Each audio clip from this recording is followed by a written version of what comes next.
What's going on? It's your boy Ojinga Carr, CEO of Epiphany Consulting LLC, as well as the founder of I Dream I Achieve Academy and a master strategist. We are not going to have a regular Aha Monday. I was in an event this weekend and I shared a message, and I just want to be able to share that message with you. So check it out. It's going to come up next.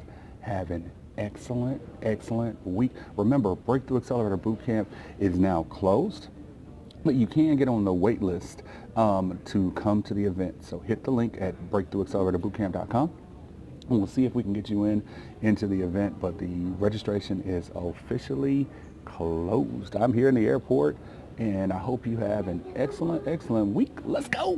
Bye-bye.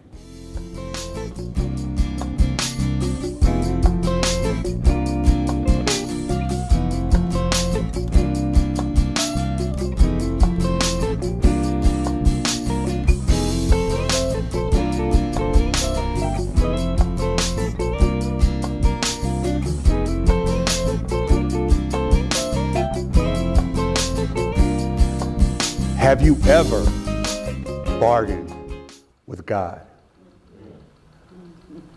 When you bargain with God, you know you're in a bad spot in your life.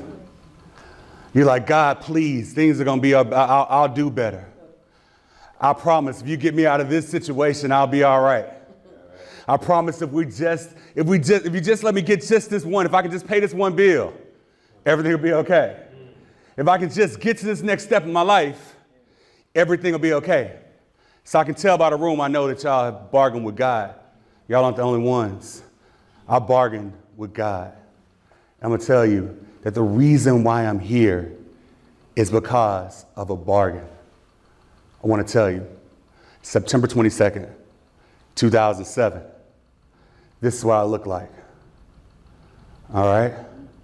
So I was laying in a hospital bed in Hot Springs, Arkansas. And the doctor had just told me that my blood sugar was 954. If you know anything about diabetes, you know that that is 10 times what it was supposed to be. And I didn't even know I was diabetic. So I had all the signs, thirsty, everything as far as that. Went to the hospital was like, and the doctor was like, you're a miracle. I can't even believe that you walked in here just now. And so you're looking at a miracle, number one. And so don't ever believe that you've never seen a miracle in your life because you see one standing here right now.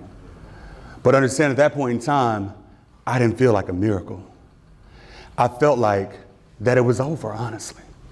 I was laying there in the bed and I was like, maybe this is the way it's supposed to be. Maybe I'm not supposed to be here. Maybe I don't have anything to give in this world. Maybe I don't have anything to be able to commit and to be able to do in this world anymore. But understand, the moment that I started to bargain with God was the moment I looked in my mom's eyes. Because understand, my mom was a wonderful woman. She came, my father was in the hospital here in Little Rock. I was in the hospital in Hot Springs. So when she walked in that room, I saw nothing but pain and sorrow in her eyes. And in order to be able to take that first step in your life, the first thing you got to do is have something worth fighting for. And see, I didn't even understand. I didn't even know that I had anything worth fighting for at that point in time of my life. I was just laying there. And so the tears were coming down my eyes. And I saw her. And I said, God, if you get me out of this, if you get me out of this moment, I'll do better. I'll be better. I'll be better in my life. Now, that's a wonderful story, but it's the actual steps that you have to take that actually mean something in this world, that actually mean that we're actually going to take steps and be able to go forward in our lives.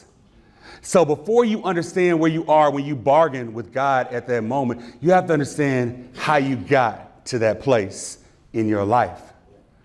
So understand, what you're looking at right now, I want to ask you a question. Have you ever been the one? The one in your life, the one that everybody thought was going to do something different, the one that everybody was counting on. My father, David Carr Sr., used to say he wanted to be the pitcher at the top of the stairs. The one that people said, oh, grandfather changed this. Oh, this person did this, the one in their life. Well, understand that I was the one in my life. I was the one in my life. I was a weirdo, right? Okay? Still am a weird. Still I'm a little weird as well, too, all right? I was a weirdo, yeah, you know, exactly, right? Okay? I was a weirdo. And the reason why I was a weirdo is because out of all my family, I was kind of like the only one that was there. I had cousins that were like 10 and 15 years older than me. And then I had cousins that were like 5 and 10 years younger than me. So I was right here in the middle. So I had all these older boy cousins who all had played ball, right? And so here I am, I'm growing up, I'm big, I'm getting bigger and things like that. So by the time I was 6 or 7 years old, my cousins always called me the franchise. That's what they called me. They said, you're gonna be great, you're gonna go play in the league, you're gonna be the one. From that point on, and what I found myself doing in my life from that point forward was living for everybody else. Living for everybody else in my life. Living for everybody else, saying, I'm gonna do this for them. So it was all about, I want to be able to create this for other people. And I forgot who Ojinga Carr was. See, I'm Ojinga Carr. I'm a high achiever. But I didn't even realize my purpose in life. And not knowing your purpose is just as bad as not knowing your name. So when you want to know who you are in this life, you need to remind yourself daily of who you are in this life. So all of you, because you're here in the rain, you came here to get information. From this point on, your last name is High Achiever.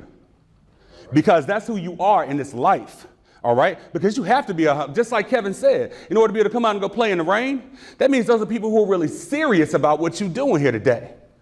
For those people who listen online, you got to be serious about what you're doing. So for me, I didn't even know who I was. And so I found myself living for everybody else. Still trying to play ball, still trying to make it. But then, one day, got hit in the side, tore my knee up. Ended my football career, all right? Tore every ligament in my left knee. Ended my football career. Ended everything that it was. And so my identity was tied up in that because I thought that's who I was.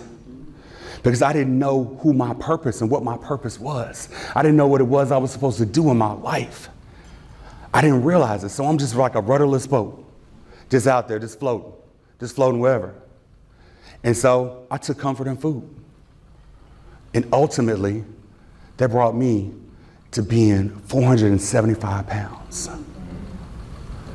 And so there I was, laying there in that hospital room, tears going down my eyes, saying, you know what? It's all right. It's all right. It's all right for it to be over.